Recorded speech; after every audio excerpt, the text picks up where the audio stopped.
So I finally did it. I used a whole lot of junk parts which have been lying in drawers for years, and I put them all together along with a piece of body which I bought from eBay, and I made a guitar.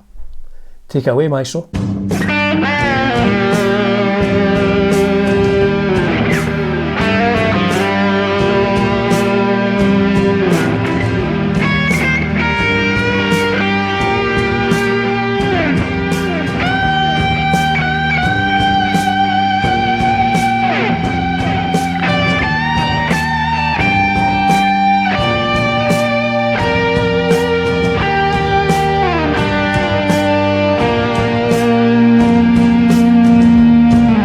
And here it is. Look at that. It is what it is. And it is a blue Telecaster. Kind of, with some parts added. So the video today, I will be telling you what I did to put this together, how much it's cost me, because once I get my camera in focus, how much it's cost me and what the parts were. And this is possibly the lightest guitar I've ever owned, because I am not sure what kind of body this is, but I think at some point there could be a risk of it collapsing. So yes, let's look at what I did. That'll be the first thing, and then we'll check some sound samples. So here it is, the part loaded solid Telecaster body. Now I didn't want to get one that wasn't finished. I don't think this one has been quite finished as such, but I think it's okay. So this was just under £49. I think the plan will be to take off the pick guard, see what that pickup is, but this one is a floor, which I think are alright. I've had them for a Telecaster before. I mean, budget pickup, but it sounded okay. But I am going to replace that. So it has been stringed through.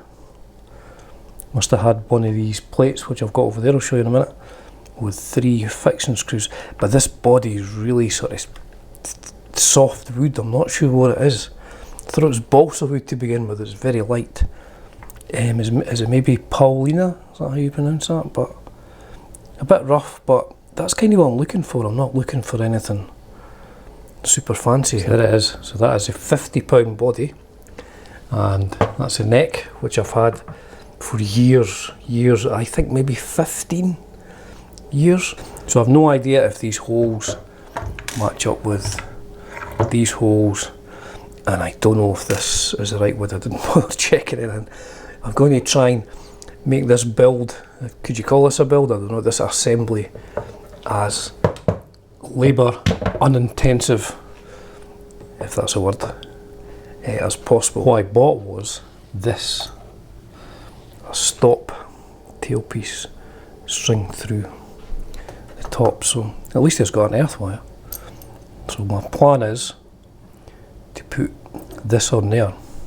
Now the reason I'm using a short stop tailpiece with 4 screws is because I also have these. Now this is a bridge pickup out of a BC Rich NJ series from 1985, which I have never used. It was in the guitar when I bought it, but the guitar wasn't working, and I partied the guitar out and I kept this. So this is quite high output from memory, maybe about 13, 14 or something like that. So that's like a mid-80s Japanese humbucker. So I'm going to put that in there, inside that. So it will look like so. And then we'll take it from there. So I haven't measured anything whatsoever.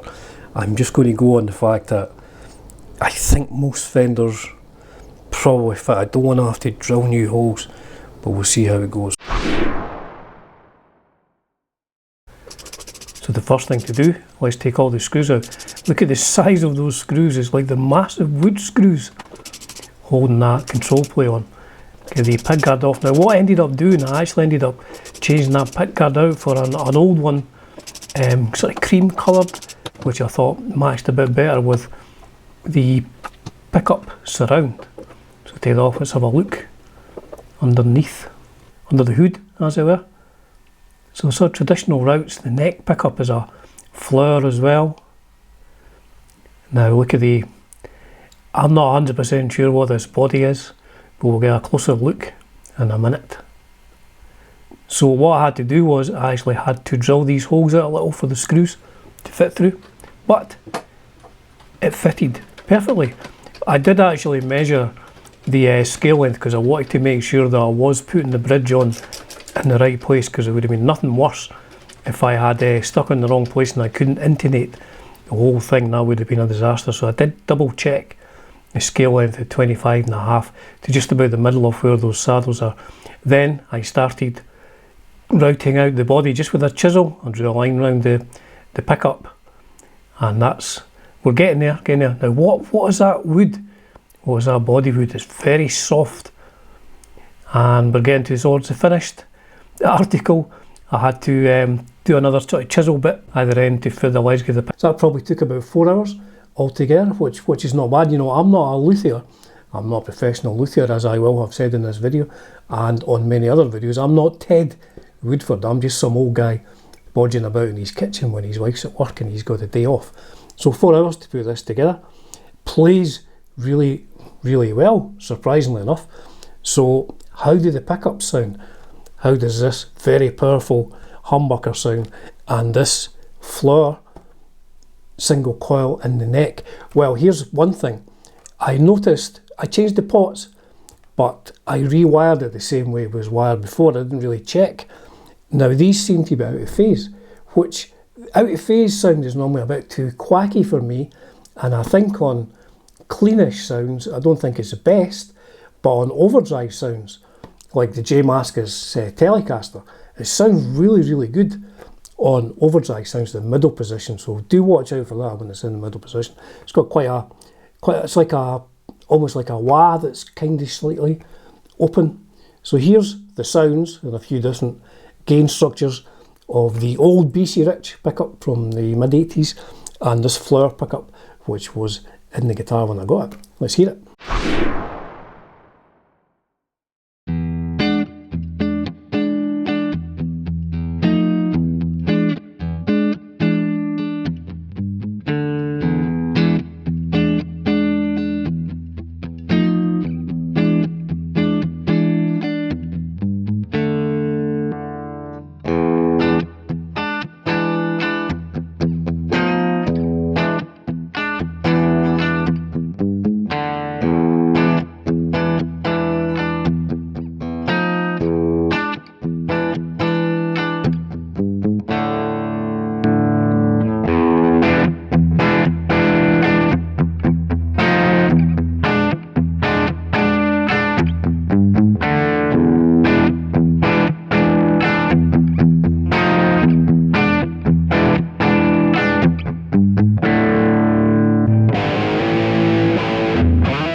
So even on a clean sound, when I'm using a neck pickup, as soon as you engage this humbucker, it is monster output.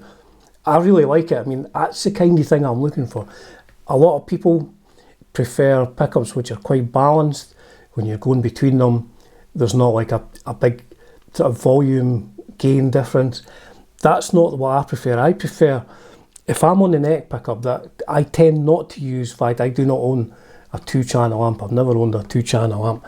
I always just play into the front of an amp with overdrive, and to clean things up, I either turn the volume down a bit, or if I have a lower output pickup, I'll just switch to that, and that'll kind of do the clean parts of a song. I mean, not exactly clean.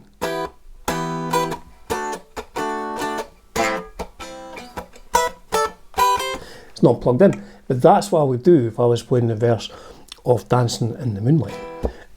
So I do like that, but I totally understand it's not for everyone. So it sounds really good. I'm really pleased with how it sounds and how it plays. The only things I adjusted was really, like I said earlier, I had to drill bigger holes in the neck to accommodate these screws. I rewired it, had to cut a little bit of the pick guard. The frets were fine. I really like this neck. Set the intonation on this, and I had to set the saddle height. Obviously I had to route this out and get in, but I'm really pleased with it. It's ended up sounding great, and I quite like this. I mean, I don't think that's an expensive bit of hardware or that. The fact that it's in with 2 massive wood screws is very impressive. But yes, it's great. So 15 for the bridge, the body was 50, and all the other parts I've just had lying about for years. Like I say, this, about 15 years, I can't, maybe about £40 I paid for that, way back when, and it's just been lying on a cupboard for years. I think I put it on one guitar once, but I really quite like the neck shape. The only thing is, well, here's a couple of things which, would I change anything? Well, there is, it's not perfectly done. There is, there's a gap there. I'll try and get some photographs. There's a gap there, which isn't perfect. The neck, the string width is quite thin, skinny, compared to like Gibson Les Pauls and stuff like that. Guitars are normal, even like the Jazz Masters and stuff I've been playing quite a lot. So the string spacing isn't quite what I'm used to, so it's taken me a little bit of time, and you may notice that in the forthcoming part, which will be the end of this video when I finally stop talking. I found that I'm having to get used to the strings being a bit closer together. I'm not quite used to it. So would I change? I mean, I would change that if I could, but I don't think I'd be able to do that. So I would probably maybe try and tidy it up a bit. But the thing is, 4 hours of work and maybe about 100 quid or something, whatever I've spent on this, just parts lying about. This has ended up great.